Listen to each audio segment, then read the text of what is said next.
ഗൃഹപ്രവേശം നടത്തുമ്പോൾ അനുഷ്ഠിക്കേണ്ട കാര്യങ്ങളാണ്. ഗൃഹപ്രവേശത്തിൻ്റെ തലേദിവസം രാത്രി വാസ്തുബലിയും സ്ഥാനശുദ്ധിയും പഞ്ചശിര സ്ഥാപനവും ചെയ്യണം. ഗൃഹപ്രവേശ ദിവസം കാലത്ത് ഉദയത്തിനു മുമ്പായി ഗണപതി ഹോമം ചെയ്യുക. ഹോമം കഴിഞ്ഞാൽ തീ കെടാതെ സൂക്ഷിക്കുക. ഗൃഹത്തിൻ്റെ പ്രധാന കട്ടിളയുടെ മുന്നിൽ അരിമാവ് കൊണ്ട് അണിഞ്ഞ് നിറപറയും നിലവിളക്കും വയ്ക്കുക. വീടിൻ്റെ മുമ്പിൽ കുലവാഴ, കുരുത്തോല മുതലായ തോരണങ്ങൾ കൊണ്ട് അലങ്കരിക്കുക.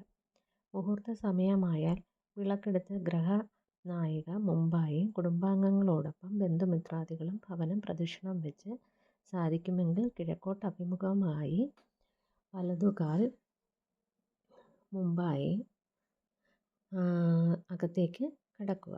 പ്രദക്ഷിണം വയ്ക്കുമ്പോഴും ഗൃഹത്തിൽ പ്രവേശിക്കുമ്പോഴും ഈശ്വരനെ ധ്യാനിച്ച് സ്തോത്രങ്ങൾ ചൊല്ലണം. വിളക്ക് കിഴക്കോട്ട് ദർശനമായി വെച്ച് പൂജാമുറി ഉണ്ടെങ്കിൽ അവിടെ വെച്ചാൽ മതി കേട്ടോ. തൊഴുതു നിന്ന് വിഷ്ണു, ഭഗവതി, ഗണപതി, പരദേവത എന്നിവരെ പ്രാർത്ഥിക്കുക. ഹോമകുണ്ഡത്തിൽ നിന്ന് തീയെടുത്ത് അടുപ്പിലിട്ട് പാൽ കാച്ചുക.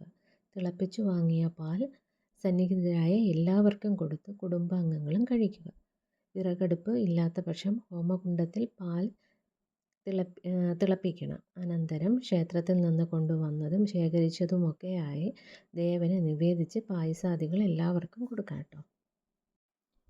ഗൃഹത്തിൽ അടുക്കള എങ്ങനെ സൂക്ഷിക്കണം? അടുക്കള എപ്പോഴും വൃത്തിയായിരിക്കണം. പഴകിയ ഭക്ഷണ സാധനങ്ങൾ, എച്ചിൽ പാത്രങ്ങൾ എന്നിവ അടുക്കളയിൽ ഇടരുത്.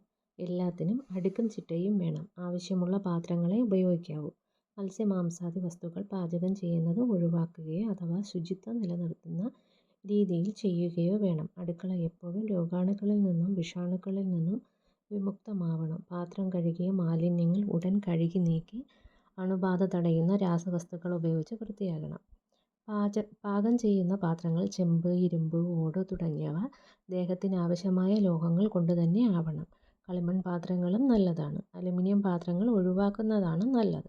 സ്റ്റീൽ പാത്രങ്ങൾ രോഗാണു വിമുക്തമാക്കിയിരിക്കണം. അടുക്കളയിൽ ഗ്യാസിൻ്റെ ഉപയോഗം കഴിയുന്നത്ര ഒഴിവാക്കുന്നത് ആരോഗ്യത്തിന് ഉത്തമമാണ്. വിറകിൽ പാകം ചെയ്യുന്ന ഒരു അടുപ്പെങ്കിലും വേണം.